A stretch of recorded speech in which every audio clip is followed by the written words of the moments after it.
Welcome back, Tweener heads. We have a very special guest today. Tara Moore is back with us on the channel. How are you today? I'm good. How are you? Thanks for Can't having me compl- back. No problem. We love having you back. Always a great conversation to have with you. And you recently competed in Kentucky, right? During the midst of this pandemic. Yeah, briefly, very briefly. Hey, But yes. you competed, and that's all that matters. And I think we're going to start there because honestly, what's it like to compete in the middle of a global pandemic? It's I can't say it's that much different from normal, to be honest. The Okay. one thing that is probably slightly different, I would say, is just the fact that everyone has to wear masks. So you can't look at anyone's facial expressions. So you actually have to verbalize like communication. You can't just like, smile or just, I don't know, laugh or anything like that. It has to be like verbal communication. And that's difficult for a lot of tennis players, I think, because a lot of them like to be in their own world and just kind of get through and not speak to anyone. So that's the only difference that I kind of could see. Was that hard for anyone in particular? Because I feel like when the constant checking of temperatures, you had some big stars coming into Kentucky as well. And for you're currently in Indiana. It's not that far of a drive, but I mean, for everyone else to kind of come to Lexington, it seemed like a big shock to everyone having that Yeah. amount of superstars. Yeah, I think, to be honest, all the girls just wanted to get back to competing. I think Hmm. for me personally, anyways, I wouldn't choose to fly anywhere right now. Hmm. So the drive was really convenient, and that's only something that I would pick to do. But if I was to fly anywhere, I don't think I could do it. Um, but I think, the biggest stars came in because they just felt like they wanted to compete, and I feel like that's kudos to them because they're prioritizing their tennis, and that's something that, it shows you how much they love the game and how much they wanted to be back. So it was nice to see. Did you talk to anyone at the tournament and get any different opinions about what was happening? No, I mean, I spoke to a couple players about just the protocols, and obviously we had to get testing done every couple of days. I think it was every 5 days. So they were very like stringent with that, and they were very like they were very strict with that. So I feel like it made you feel a lot safer, and it did make Good. you feel like you were in a bubble. Hmm. Obviously, the whole hotel that we stayed in was just tennis players, so it kind of was nice. Just you could just roam around and not be in contact with anyone and know that you're basically around other people that have been tested as well. So that was quite cool. And I think they actually did a really good job, looking at the difference between the WTAs. Obviously, I haven't played any ITFs yet, but just looking at the protocols for ITFs, I don't know how comfortable I would personally feel going to play an ITF and just getting temperature checked. So, Okay. I mean, again, each player has their own kind of opinion on it. Just my own at the moment. I just feel like traveling, putting myself at risk, putting my family, putting my friends at risk. It just doesn't seem the right time anyways. I can definitely agree with that. Did you do the nose or did you do the throat? It was the nose. And then we had like an antibodies test as well. So that was like a Okay. blood test. So it wasn't that bad. It wasn't as bad as I thought it was. I think the lady did so many tests that she was pretty efficient with it. Yeah, I just doing it up the nose is one of the most uncomfortable experiences I've ever had. Do you think kind of like in that you said they created a bubble pretty well, right? Yeah. So seeing New York, seeing everything that was happening there, do you think it was any different the way they did it versus how they did it in Lexington? Well, just hearing stories from a couple of the players there, hearing that one of the hotels wasn't just closed off to players and it was open to public. I think that kind of shocked me a little bit because how strict they were in Lexington. I just thought that if they were that strict to the WTA, they would obviously, with more cameras and more public eye on them, they would be even more strict at the US. But I kind of felt like they weren't. And then obviously with not checking between counties about the protocols for, one being at like obviously the US Open site and then one being at the hotel, and then players kind of getting the mix up in that and they having to pull out and stuff like that. It just felt very kind of relaxed. I thought that it would be very strict, and for something like a Grand Slam and for them to be, US Open was pretty much the whole reason the tour had to start, because they were the ones that were pushing for points. They were the ones that were pushing for it to start. they were the ones that were saying it is going to be safe for players to come back. And I feel like they let the ball drop a little bit. But in the most part, I feel like players were just happy to come back and be able to play. It seems like there was a good aspect to it, which we are definitely seeing at the U.S. Open. We're finally seeing competition back, and you finally get to see that U.S. Open that kind of everyone was looking forward to, having a Grand Slam, having points. And even without the fans, it's still nice to see that kind of energy again in the level of tennis, right? Yeah, So, I think feeding in like the fan noise as well makes a huge difference. Like it kind of just makes you feel like they're there. So I personally, from the little tennis that I have been watching, it has been quite nice to see that the players are kind of having the same energy that they would if the crowd was there. I totally agree. No, it's nice. It's nice, yeah. Yeah, the comparing it to like the NBA bubble that they've had, if anyone's been watching, they pump in crowd noises, and it's severe crowd noises. And they try to make that atmosphere of home away. It adds another element, and I think they finally started using fan cams more often for the U.S. Open, putting that giant billboard and the fans talking to the players afterwards. I think it really created an atmosphere, especially during a different time in 2020. It's so different. Is there anything, because you're on the ITF player panel, have you seen anything or have the rules changed in any way for going forward for tournaments that are happening in Europe? Have you had to adapt to anything new? I think, the ITF don't have as many resources as the WTA, the ATP have. So that's always going to play a huge part in how they sort of regulate their tournaments. It's a shame that they're not able to put in more testing and stuff like that for players, because I do think it helps with the safety factor. But at the same time, wherever you're going, if you're flying somewhere, you're taking the risk of exposing yourself to the virus.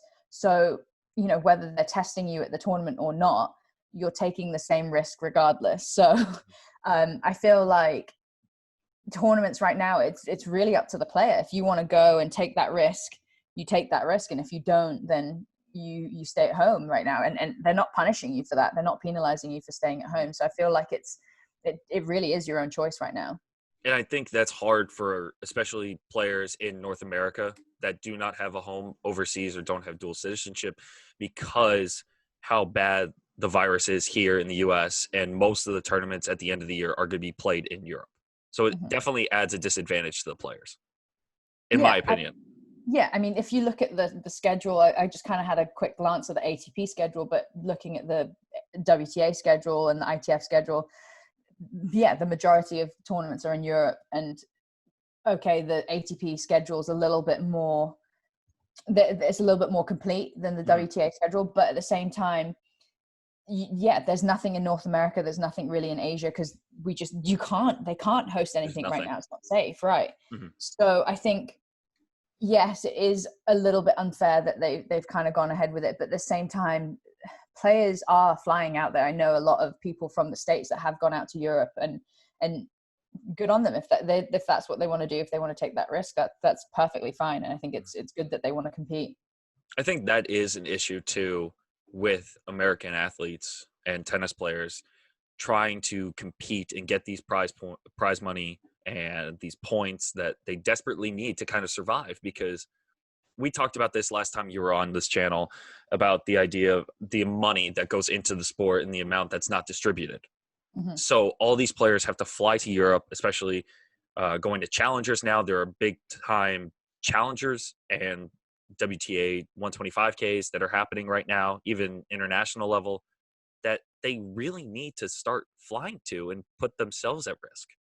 Yeah, I think they have. This is the thing, like the players are a little bit more reluctant to maybe play ITFs, and they are questioning the ITFs a little bit more, which is understandable because there's just no testing in place.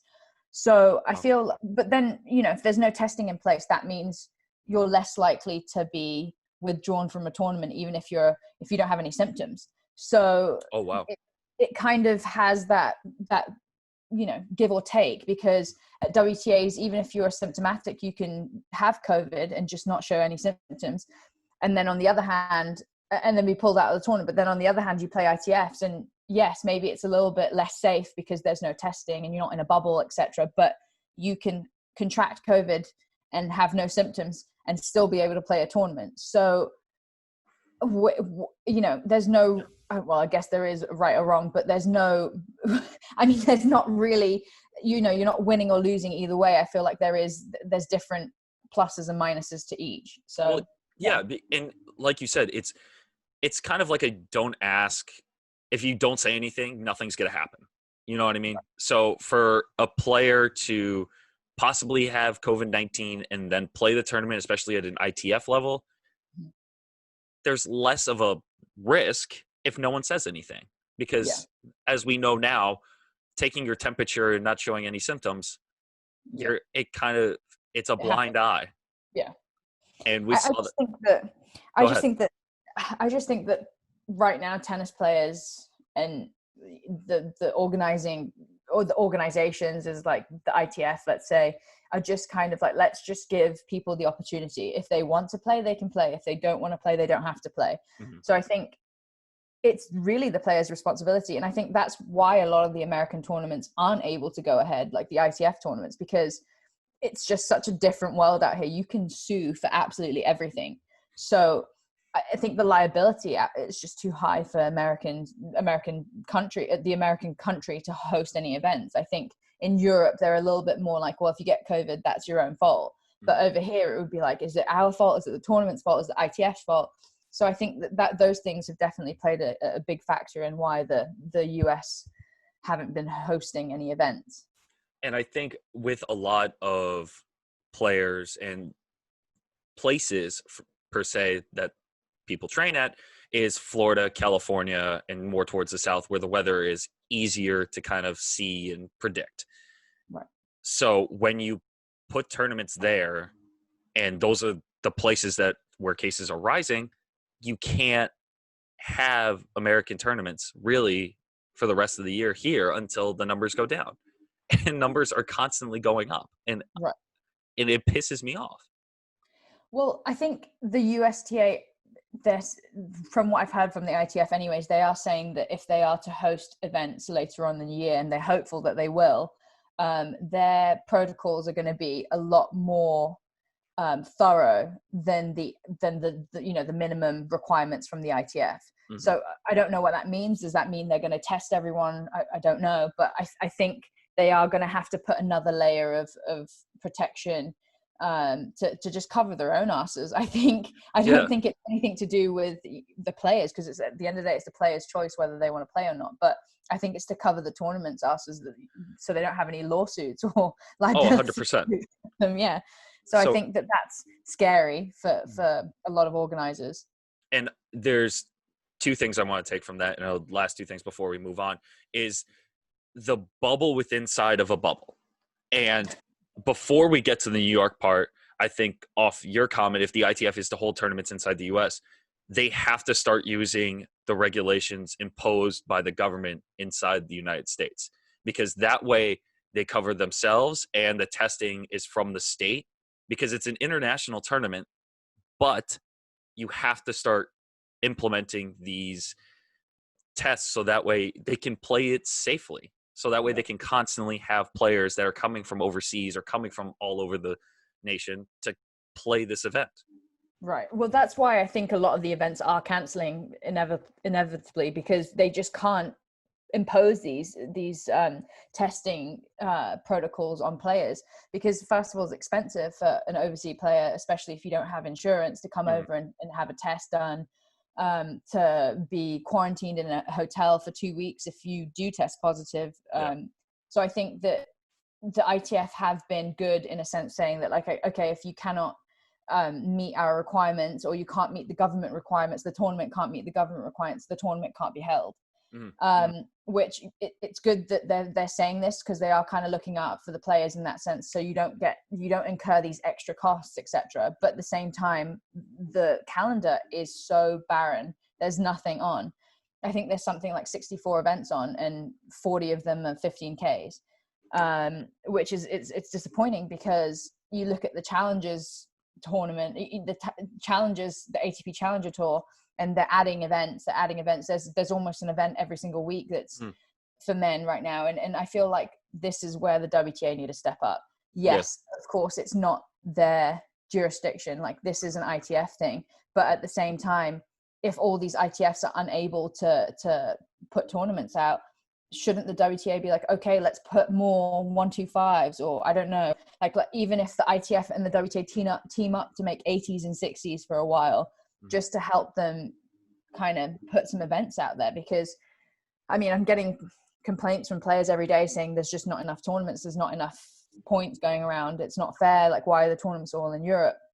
As you said, it is unfair for North American players, South American players, Asian players, that only the Europeans ingest to play. Yeah, exactly. So I feel like it's something that, yes, it's not, the WTA will say, if we bring this up to them, oh, it's not our problem, it's ITF problem. But you're the forefront of tennis, women's tennis. You're the figure, the spearhead. You should be the one that's pushing forward all these events. So I feel like in that sense, I'm disappointed in them, because I just feel like this is the time where they could have stepped up and really helped the players and really, looked after them. And it's just been kind of like, No, it really is. And talking about stepping up, I am so disappointed about how the whole situation with the US Open, because we're going to talk about the bubble within a bubble for a hot second.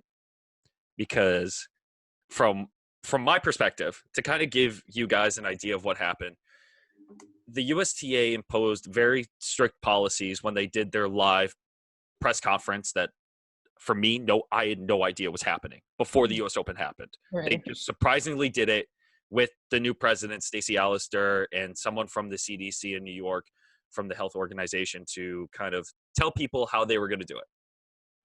So unfortunately, it happened where Benoit Paire tested positive. He withdrew from the tournament because of illness. They knew there was a high possibility that it was COVID. So when they did announce it, all of a sudden, 7 to 11 players, they're not particularly sure how many of them were the close interaction. And instead of making the players withdraw from the tournament decided, we're going to put them in a bubble inside the bubble. And for me, I don't know, excuse my language, but what the fuck are they doing? They literally had no, they knew this was going to happen. They absolutely knew this was going to happen. Someone was test positive. Yeah. Someone was going to test positive. We didn't know who it was going to be, but it's hysterical that it was Benoit Paire. I don't know why, but the fact that it was him, and the fact that they had players put within inside of a bubble, and then the Manarino thing was just a joke. Yeah. I think, the Manarino thing, and then obviously Mladenovic being pulled out of doubles the next day, just they were playing around. Yeah, it didn't seem like they really had a plan. They were just kind of going along with it. And I think they really shot themselves in the foot by first off saying that there's no singles alternates. It's just going to be the doubles players. Yeah. Because when they came out that 11 people came in contact with Benoit Paire, they were like, shit, there's 11 players in this draw. They're probably Kiki's playing. She's a top player. She's the one seed, one or two seed for doubles. One seed for doubles, right? So exactly. So if we pull all these people out, you don't have a US Open draw. You don't have a Grand Slam draw. You have doubles players who obviously they're good at singles, but who wants to see someone 200, 300 in the world singles playing? You want to see the top 100 players. And there's already so many players that have pulled out. So I think, I think they shot themselves in the foot with that. They should have allowed on-site, they should have had, I know this sounds really weird, but they should have had another, at least a prize money tournament on site that players, I don't know, this is an example. They could have had Prague there. They have 10 alternates. Yeah. In my opinion, 10 alternates for singles for men and women. Right. They could have been practicing. Yeah. And they paid them a slight fee, like a couple grand or something like that, saying okay, you guys just pay for their expenses. Just pay for their expenses. Yeah. Because so I just felt like that's what happened. And then they were like, oh shit, so many people but then obviously the week before, Cincinnati, which was actually ended up playing at New York, and they were like, okay, Pella and Hugo, you can't play because you got your physio's been pulled out. But that's what I mean. So how do you go from that literally a couple days before and then 5 days later doing something completely different? What was the difference? What was the actual difference between pulling 2 people out of Western Southern Open? Like, if they didn't name all 11 people, did they? No, I mean, a lot of people name themselves, but I'm just thinking because their reasoning was that the guys from Cincinnati, obviously with their physiotherapist, they had dinner together, so they had to take their masks off. In Benoit's situation, when they were playing cards or whatever, they said that they always had masks on. Like, now, I was in Lexington, and I played cards with like a couple people, you know, that are playing there. Just and casual. They all tested. Yeah, they all casual. Like, at some stage, we all pulled our masks down and, you know, spoke, or like we took it off to breathe or something. So you cannot say with absolute certainty that they were all sitting there for 3 hours playing cards, drinking, eating, whatever. Like, you're sitting there for 3 hours playing cards, yelling, screaming. You're going to need to drink water. Like, you're going to have to take your mask off at some stage, even if this is if they were wearing masks. Like, I highly doubt that they were. Yeah, exactly. So how can you say that they weren't, you know, they weren't exposed because they were wearing a mask? So they're just coming up with small loopholes so that people can play. And then the whole Man Arena thing, like you said, was being... What was it, 2.5 hours after the original start time against, what was it, Zverev? Zverev, yeah. So he gave an explanation afterwards, and I'm going to pull it up on the screen for people watching this. But for me, the explanation was so, I don't want to say half-assed, but... Well, I think because the whole Benoit thing suddenly got so much press, because in the beginning they were trying to do all hush-hush. Like, I didn't even hear about it. Like, I heard from like one player and they were like, Benoit tested positive. And I was like, okay, cool.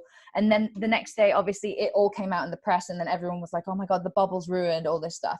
So then New York kind of had to do something about it. If it kind of all went under the radar, they would have just been like, oh, he got tested positive, blah, blah, blah, never mind. But then it all went into it went into newspaper. It was like trending. It was, so then if they just sat there and did nothing, they would have looked like they were not implementing these rules and regulations, etc. So then they had to do something. So then it was 5 days later, 4 days later. So it was already completely moot anyways that they did this, but they had to do something. Otherwise they would have just looked like it's stupid. Well, I personally felt like they came in too late. They started. Why do you think the county did, because but why do you think they came in though? They had to. Exactly. So you're saying to me, if Benoit was just like, oh, I've tested positive for coronavirus and didn't tell anyone, he just pulled out, like, they wouldn't have done anything. Like, everyone would just gone on like normal. But because he came out and he was like, I got tested positive, like this and this and this and this, like, he went nuts. So then the media got involved, and then New York were like, well, crap, if we just sit here and do nothing, people are going to be like, what, New York's crap, you know? Well, I was thinking from that, it's New York should have been involved no matter what. Like, for me, like, from the beginning, hosting the US Open was already like crazy. Well, you know what's annoying me is, I mean, not annoying, but like what I've been hearing a lot is that people, like fans, are saying like, oh, why are tennis players complaining about tennis being back when basketball's back? You know, the NFL is coming back, Premier League soccer, football's coming back in England, all this stuff. And I'm like, okay, these people, first of all, have this giant team around them. They get tested every single day.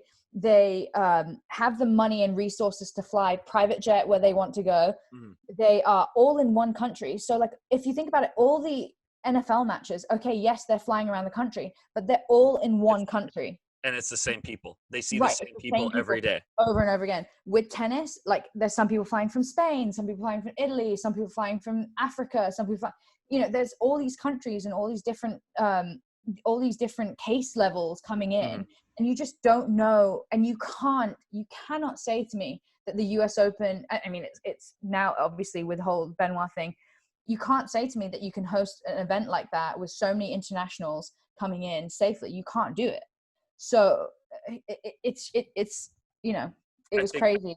Yeah. And I think that's the international aspect that we've talked a lot about, because from a tennis perspective, it's all international. You can't play tennis without traveling. And there's travel in all sports, but they travel domestically in soccer. yes, you have to travel overseas once in a while for Europa, Right. Champions League, but it's not constant. I'm going to travel Right. to a different country almost every 2 weeks. Right. But why haven't the USTA or the ITF or the WTA gone, okay, Orlando, you guys have like a billion courts there. There's so many courts there. There's clay, there's hard, there's indoors, everything, right? There's a huge facility there. There's loads of housing. There's loads of space. Why don't they create a tennis bubble? Like the ITF just says, okay, we're going to host, At the you know, National Tennis Center? yeah, I don't even know. It doesn't have to be in Orlando. It could be in Europe, or it could be in Africa, like wherever it is. You create a bubble. So you have 5 weeks of tournaments. Let's say a minimum of 5 weeks of tournaments. You have a 15K and a 25 this simultaneous weeks. And then you have, so that players can either, play a 15K or a 25K, or 15K and 60, or 25 and 60, etc. So there's 2 events going on. So there's, 100 people that can play, at least for women. And you can go there 2 weeks early, you quarantine, you take your own test. You have to pay for your own test when you arrive. You have to have a negative test. Then you have to, quarantine for 3 days, 4 days, or whatever it is, or I can't remember, 7 days, so you don't exhibit symptoms. Take another test. If you have to take 2 tests, so that's what, like $200 to play 5 weeks of tournaments. Like, I would do it. Like, if I was flying to I don't know, Orlando, and I'm like, okay, I know I have to be tested twice. I have to be tested once at the beginning, and then once after In the middle. once in the middle, whatever. And I have to pay for it. That's $200, the expense, but it's worth it because I'm playing 5 weeks of tournaments. Yeah. What's not worth it is if you're going to, one tournament in England, one tournament in France, and you have to pay for each individual coronavirus test everywhere you go. So why don't they do something like that? Why don't they create a bubble? It's not that hard. Then you can kind of bring players in, like US have this athletes treaty or whatever they have right now, that players can come in because they're athletes. Yep. You can do that. Foreign athletes can come in and play. Right. Yeah. So I feel like that's something that just hasn't been tapped in. I just feel like they've had so much time to think about this. They have so much time to come up with different ways, and they're just not done anything. They're just like, well, if we can't go back to normal, we won't go back to normal. It just doesn't make any sense. 2020, to wrap that up, is like 2020 is just the weirdest year that we've ever had in our lives. It's the weirdest year, from sports to people to government. It's like it's a mess. But we're trying. I think this is the time where everyone has to be innovative and everyone has to start trying something new. And I think we've seen that with tennis a little bit, but I feel in the overall scheme of things, I don't think we've scratched the surface enough. No. And we've seen that through the creation of the PTPA. We don't have to get into that, but I feel like this should have been done at the beginning, when everyone was kind of inside for months. What I'm worried about is seeing everything that's happened at the US Open. Like, the French Open are going to allow fans. Yeah, now, which is what we should get into right now. Right. Go. But so okay, segued for you. Yeah, perfect. But basically, I've been to Roland Garros. It's tiny. Mm-hmm. It's tiny. Like, it's half the size of US Open. Like, you can't even hear yourself think when you're walking in, and that's at like qualies, so like there's so many people, so I can't imagine even at half capacity. I think they want to go at half capacity. They're going to do 50 to 60% a day, which for them is still 20,000 people, and from what I've read, they're only allowing 5,000 people in their main court and 3,500 in the stadium, which right. So I don't understand. I don't know how the seating chart's going to work. No, like what I don't know, because how does that work? It doesn't. Yeah, but what I'm worried about is the whole New York was so secure, just besides the fact that obviously personnel had to come in from home, and also one of the hotels wasn't completely booked out for players. So in Paris, what you're going to have secure hotels.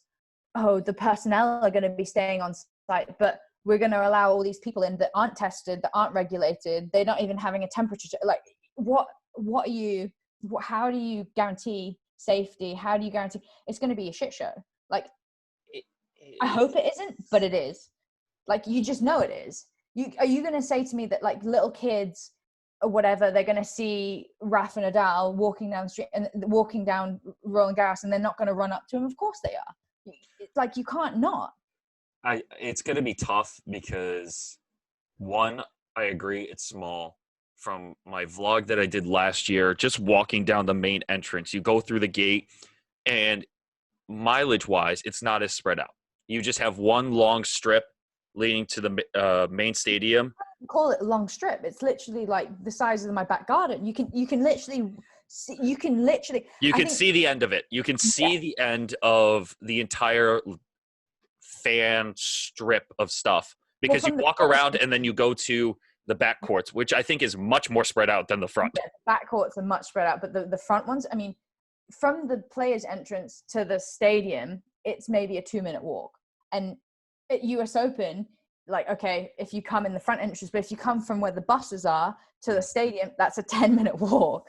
So that's the difference of sizing. And I just think that to have that many people there, okay, yeah, they have to wear face masks all the time, but again, they have to take them off at some stage just to breathe, like just to take it off and just, drink something or eat something. They're going to be sitting around, eating, like buying concessions and whatever. Yeah. So it's going to be interesting. I'm going to be interested. There was an image that an illustrator made from the New York Times, I believe, where you have the US Open under a microscope, and it's very well done. And I saw this on Twitter 2 weeks ago. And the French Open's going to be under a bigger microscope now, after they announced the rise in cases last week, after you have players complaining here. I can't imagine because I don't think there was even a talk about where players are staying, personal housing, or anything. Really? So you could. From what I heard, I don't think there has been. So when I played, I remember they had like a couple official hotels, but they weren't restricting you on where you could stay. You could stay at an Airbnb. You could stay. So are they? That's what I mean. If they're gonna create, they're not. It looks like they're not gonna create a bubble. One, there's no bubble at Roland Garros, in my opinion. There's no restrictions in any way besides the amount of fans. They, even from an organization standpoint, when they first announced that it was moving, they didn't consult with anyone. They said it's better to ask for forgiveness. And from that standpoint, I mean, sure, let's just put our lives into your hands. And if the fans that have coronavirus that are coming in and no one knows about, and a player contracts it, how the hell is this going to happen? Yeah, this is what I mean by sort of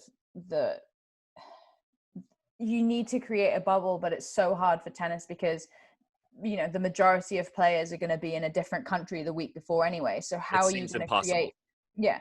So there needs to be outside the bubble thinking. This is just, you need to think outside the bubble. You need to think like, how can we create?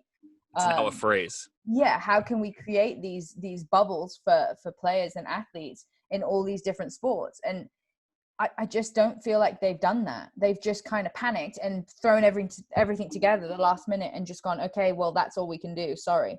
But no, there were so many things that we suggested as players. Like we suggested bubbles within bubbles. We suggested limiting all the tournaments to like one country so that we all could go and stay there. And there'd be tournaments after tournaments. And none of it was taken on board. They were just like, well, like the WTA, when they released their schedule, they were just like, oh, yeah, there's going to be tournaments in Asia and there's going to be tournaments here. That I did not understand. Yeah, and all the players.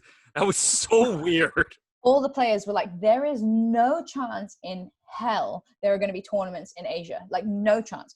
Like, not even the fact that they have more cases, because they don't. They have lower cases right now. It's the fact is they won't let international people into the country because they're like, you guys are like riddled. Like, we're not letting you back in this country. So it blew my mind. So we're gonna to our last topic of today. After that unbelievable conversation, we are gonna go to a sort of more lighthearted but also serious topic with Novak. Right. I watched that live, and I swear to God, it's like someone who thinks that Novak shouldn't have been disqualified there is, no Well, offense to you, but you're a fucking idiot. well, I mean, okay, I understand. Okay, okay. I'm gonna play devil's advocate here. I Please, understand. let's do this. All right. Okay, He should have been so disqualified. You he don't think should he have been should have? disqualified. No, Yes. I do think he should have been disqualified Okay. because I'm a tennis player and I understand the rules. Yes. From an outside point of view, if I was a Novak fan, if I'm a tennis fan, because he's the best, one of the best players in the world, you can't deny that. You know, regardless of what his perception is off the court, he's one of the greatest of all times. So, okay, so he hits the ball into the side fence the game before, I think it was. So I don't watch much tennis. Yeah. I genuinely don't watch much tennis because I'm playing tennis all the time. I don't want to watch tennis. But Fair. Amina's mum was like, let's put it on the TV. And I was like, okay, fine. Like Novak's playing, like this will be interesting, like whatever. So we turned on the TV and I think it was literally 4-all when we turned on the TV. So it was right before. And then the next game, he, you know, lost a couple of points, smashed the ball into the side fence. The advertising right at the side. It was. I was already like this big too. Yeah. And I was like, why has he not got a warning? There's like camera people there. There's like, you know, 5-10 people there standing there taking pictures. Like if he hit it like this much higher, he would have hit them in the face. Yeah. Because they're all like bent down like this. So I was already like, why didn't he get a warning? And then I was like, okay, because they may be a bit lenient because there's no fans. There's no like, fans. Right. So off chance it gets into the stands. So then I was like, okay, whatever. And then I was watching and then he suddenly just turned around and hit this ball. And okay, it wasn't that hard in the terms of how hard he can hit the ball. Yes, I will agree with that. I will agree with that. But if you, for the people who are saying like, how can this woman react this way? This woman wasn't looking because the game finished. The point was dead. She was moving to her neutral position. Yeah. So her job was done on the Yeah. point. She was getting ready to like, I don't know, take a drink, whatever. And this object, okay, it's not a baseball, but it's still hard enough that into the throat. Yeah. If it hits you in the windpipe at 50 miles an hour, like you're going to choke. Like it hurts. Like I've had balls hit me. I've had a tennis ball hit at me and it's knocked me out before. So yes, if a ball is coming at 50 miles an hour and it hits you in the windpipe, you're going to choke. So whilst I understand she didn't need to fall down like that and it was very exaggerated, you have to look at the points. You're in America. Like that's going to happen. Like American people are like this. No offense to you guys. Thanks. But the theatrics. Thank you. Like if you watch all of your sports, like all the people, well, football, soccer, the same thing. It's the same thing. But people, And she was thinking, you know, something's coming straight at my throat. Like, what could it be? She thought it could be really bad. It's the shock of it. So, yeah, he 100% should have been disqualified. But at the same time, it's sad for tennis because we're missing out on his tennis. On history. Right. But, I mean, how dumb do you have to be to do that? You're a grand... It's not even the first time he did it too. No. If we backtrack. Did you see the one at French Open when he threw his racket back? Oh yeah, and it almost hit the lines person. Yeah. The and people what he said, and what in the interview and what he said about it? I can't remember the quote. Do you remember what he said? So I can't remember if he got asked about it at the French Open or if he got asked about it at the end of the year championships because I think it was the end of the year championships. Yeah, right. Yeah. And then he like the reporter basically asked like, you know, do you think that it's good for you to basically I can't quote word for word, but he basically said, do you think it's a good idea for you to keep hitting the balls and they like, you know, missing people by this much? And he was like, I didn't hit someone, so like I don't care, it doesn't matter. Like he started laughing at the answer because I think he also said, from what I remember briefly seeing it, is like, you guys are picking on me for some reason or you're always nitpicking this stuff. Yeah. And it's not necessarily nitpicking. And look, if you're in the media and if you write for a paper, or if you have to talk about something, you will eventually talk about what boneheaded move you made, no matter what it is. Like 100%. That's what sports media is. They will take something and try to figure out the answer to it. Especially British media. If that was at the year-end championship, it's British journalism. Like if you just look at how they write about British players during the grass season, you make one bad move, they're going to come at your throat. So I just think that you're okay. Yes. So then So I basically posted, I was like, there's no, he has to be disqualified. Like he hit someone in the head. Like he I hits. Yeah. I tweeted out the same thing. Like he has to be disqualified after you hit someone. Right. So then people were like, oh, like, did you see when Federer hit the ball and it hit the ball person on the head when the ball person was at the net? Oh yeah. And I don't care. Like, okay, like for one part, if he hit the ball, he had control of the ball. If Federer had the ball in his hand, dropped the ball, hit it, and it hit the ball person, he should be disqualified. But that ball, the person returned and he hit a volley out of the air. So whereas he didn't need to do that, he didn't need to volley the ball out there. He could have caught it and thrown it, whatever. It could be construed as a reaction. So, you know, like, because it was coming at him, he kind of just went like this and it, you know, hit the person in the head. The ball person wasn't looking, etc. So whilst I do think that it's a gray area, and he probably should have been warned, at least saying like, hey, look, you should be a little bit more careful with like how you hit the balls, or at least get a warning or something like that. Yeah. The ball was still moving and he reacted and hit the ball back. Yeah. If you have control over the ball, you're holding a ball and you hit it into the fence and you hit someone, that's on you. Like there is no one else you can blame. Like I've had warnings or point penalties before and I've hit it into a tarp where there's no one behind, no one there. Brick wall behind there, there's nothing behind there, there's no ball kids, there's no line umpires, like nothing, and I've hit into that and they've given me a warning. So that's just, you can't excuse it. I remember you tweeted out the Darian King video too. Darian King years ago at a challenger event got so mad he just turned towards the tarp, threw his racket as hard as he could. And on the downfall of the racket, the racket didn't hit her hard. It fell, I think, on her shoulder, and she collapsed. Like she got hit with a car. She looked like she got hit with a bus. Yeah. So look, it's not on her that she got hit with the racket. I think she was just scared in the moment what happened. And then freaked out. That's fine. Darian King got disqualified. Yeah, disqualified. Without a blink. Without a blink. Because he hit the line umpire. So my thing is like, I tweeted it and everyone was like, how can you say this is the same thing? He threw his racket in anger. I was like, if he threw his racket in anger at the fence and it didn't hit the line umpire, because the lady actually was moving into She was moving away from him too. Yeah, she was moving away from it. If she didn't move, it wouldn't have hit her. It would have gone over her head and gone over to the other side. Yeah. So from what I was saying, like, if he got disqualified for that, like the racket literally fell. Like if I dropped a racket like from this height, if you kind of like on a serve and just dropped it. Yeah. Okay, yes, it might scare you because something's coming at you like that. I understand, but if you're getting if people are just getting disqualified for that, if you hit someone with a ball, you're disqualified. Like that's what I was trying to say. I wasn't trying to say it's the same thing. Oh my god, like. No, it's just another scenario where an umpire was involved in an involuntary frustration. Right.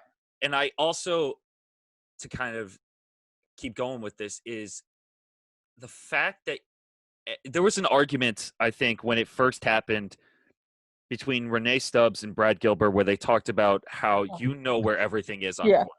Yeah, you do. That conversation was hysterical between Renee and Brad on ESPN. I was kind of just like, I don't know what to say about this. Because you know, Renee, from what I was listening to the interview, she's had a disqualification or a point penalty or something from hitting someone in anger with something. So from my perspective, you can't, like, I don't play WTAs and Grand Slams all the time, but I know if there's line umpires and ball kids behind me, I do not hit the ball back, you know, unless I'm this far away from the top and I just tap it into the top. Like if I'm just like shadow swinging like the ball, on a serve or something, right. Just kind of, you just don't do it. And the other thing is like hitting the ball into the crowd. You just don't do that. Like unless it's at the end of the match and, you know, you're hitting them into fun. But like if you're hitting it in anger into the crowd, you just don't do that. Like it's like you have to think about other people. You know, there's like sometimes there's old people in the stands that don't have reactions. Even if you do hit the ball up in the air and people are watching it come down, like it might be coming on their head. They might not be able to catch it and it hits them on the head. You just don't know. So you just can't do that. You know that you can't do this. He's been around for years and years and years and years. There is no excuse to do it. Like you just don't do it. Like, I just don't know. And the fact that he left, he didn't even It do the was press conference. I was just gobsmacked. so that's a great word, by the way, gobsmacked. I haven't heard that word in years.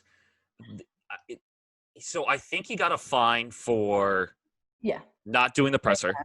Yeah. He does not get any of his money.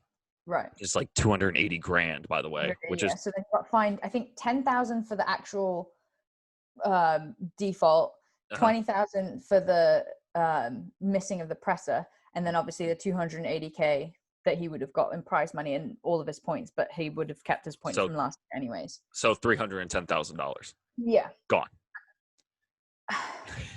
Plus he's paying for his own house, and he's paying X amount for a security guard to be sat outside his house every single day, couple grand, whatever. Oh, really? I didn't know that. And he drove off in a Tesla that week, so I'm guessing he was paying a lot of money for that as well. So all in all, I think he lost about 500 grand. Like, that's probably what I'm going to guess.